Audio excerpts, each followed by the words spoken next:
गुरुवर, मेरी जिज्ञासा यह थी कि एक तरफ हम कहते हैं कि कर्म ही पूजा है, दूसरी तरफ हम चाहते हैं कि परिवार में हम सभी की सेवा करें, और तीसरी ओर धर्म को महत्व देना भी ज़रूरी है जिससे आत्म कल्याण हो।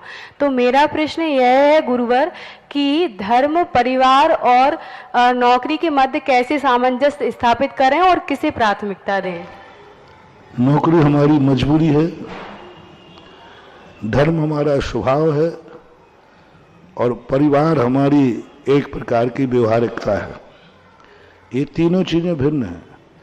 हमारा मूल लक्ष्य जो हमारा है वो धर्म है, परिवार हमारी एक व्यवहारिकता है जिसे हमें व्यवहारिकता रूप से निभाना चाहिए, और नौकरी हमारी मजबूरी है क्योंकि उसके बिना, आजीविका के बिना हमारी जिंदगी नहीं चल सकती। तो मजबूरी को मजबूरी मान करके ही निकालना चाहिए। अपने करना है इसलिए करना है, मजबूरी है। परिवार के साथ मात्र एक व्यवहारिक संबंध रखना चाहिए जिससे मैं किसी को दुख ना हो मेरे द्वारा और दूसरे से मैं भी दुखी नहीं हूं, ऐसा सामंजस्य बना के बैठालना, ये भी एक समस्या का समाधान है। वास्तविक रूप से तो हमारी जिंदगी के साथ जाने वाला तो आत्मा का धर्म ही है जो हमारा लक्ष्य होना चाहिए। तीनों को सामंजस्य बैठालना गृहस्थ के लिए जरूरी है और बैठा सकता है, क्योंकि ये आज की समस्या नहीं है, अनादिकाल की समस्या है कि ये तीनों चीजें गृहस्थ के जीवन में आती ही हैं, आती है। नमोस्तु गुरुदेव। दुई मुनिराजों के चरणों में समस्त ईश्वरवारा समाज की ओर से नमोस्तु। पूज्य छुल्लक जी के चरणों में इच्छामी इच्छामी इच्छामी। महाराज जी, सर्वप्रथम तो आशीर्वाद चाहते हैं आपसे कि आपके चरण पुनः ईश्वरवारा की पावन धरा पर पड़े। नमोस्तु महाराज श्री। महाराज श्री, मेरा प्रश्न है कि 24 तीर्थंकर में सभी उत्तर भारत में पैदा हुए, लेकिन बाद में फिर जैन धर्म का केंद्र दक्षिण भारत बन गया, लेकिन अभी वर्तमान में देखते हैं पुनः उत्तर भारत केंद्र बन गया, तो इनके क्या कारण है महाराज जी? समय समय पर प्रकृति और आतताई शक्तियों से धर्म के स्थान परिवर्तित होते हैं। जिस क्षेत्र में भौतिकता बढ़ेगी वहां वहां धर्म घटेगा, और जहां भौतिकता कम होगी वहां धर्म का अस्तित्व रहेगा। दक्षिण भारत में इसलिए चूंकि धर्म बाद में भी स्थित रहेगा क्योंकि वहां भौतिकता बहुत कम है, कम रहेगी। उत्तर भारत भौतिकता में इतने आगे बढ़ जाएगा कि यहाँ इतने लोग अंधे हो जाएंगे भौतिकता की चकाचौंध में कि वो धर्म को देख ही नहीं सकेंगे।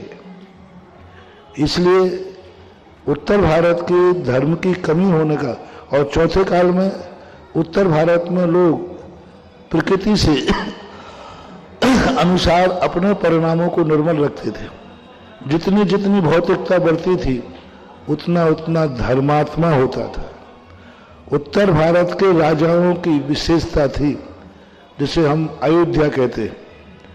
अयोध्या में जितने राजा हुए चतुर्थ काल में, जब तीर्थंकर हुए, सब राजा के जितने राजा थे, जैसे जैसे उनकी धन बढ़ता गया उनका धर्म बढ़ता गया, और धन से वो उन्माद नहीं आया, धन से वो पापी नहीं बने, धर्म से उनका धन से धर्म बढ़ा। और आज के समय पर जैसे जैसे धन बढ़ता है वैसे वैसे व्यक्ति धर्म से दूर होता है। तो आज के समय में जहां धन बढ़ेगा वहां धर्म कम होगा। दक्षिण भारत में धन की कमी रहेगी, पूर्णतः उत्तर भारत जैसी भौतिकता नहीं रहेगी, इसलिए वहां धर्म रहा है। और आज मुनि धर्म दक्षिण भारत में ही रहने की स्थिति है, ये इसका मूल कारण है। और दक्षिण में समृद्धि इसलिए नहीं आ पाएगी ज्यादातर क्योंकि दक्षिणी भाग पूरा खाली है, समुद्र है, इसलिए वहां कितनी भी प्रयास करें भौतिकता नहीं बढ़ेगी। चौथे काल में भी नहीं। एक भी तीर्थंकर ने दक्षिण भारत में जन्म नहीं लिया, क्योंकि दक्षिण भारत में महान पुण्य आत्माएं जन्मती हैं तो वैभव तो बढ़ता ही है, लेकिन दक्षिण भारत में ना तो कोई का कल्याणक हुआ, न किसी को विशेष निर्माण हुआ। तो ऐसी स्थिति है, ये कारण। और पंचम काल में धर्म की जो हमने स्थिति बताई उस कारण से दक्षिण में है। आज उत्तर भारत में बढ़ रहा है तो मूल कारण है उसकी साधुओं की, त्यागियों की, तपस्या और साधना के माध्यम से जो भौतिकता से प्रभावित ना होकर के अपने धर्म से प्रभावित हैं, तो फिर भौतिकता कुछ भी नहीं कर पाती। यदि हमारे अंदर धर्म की स्थिति बन जाए तो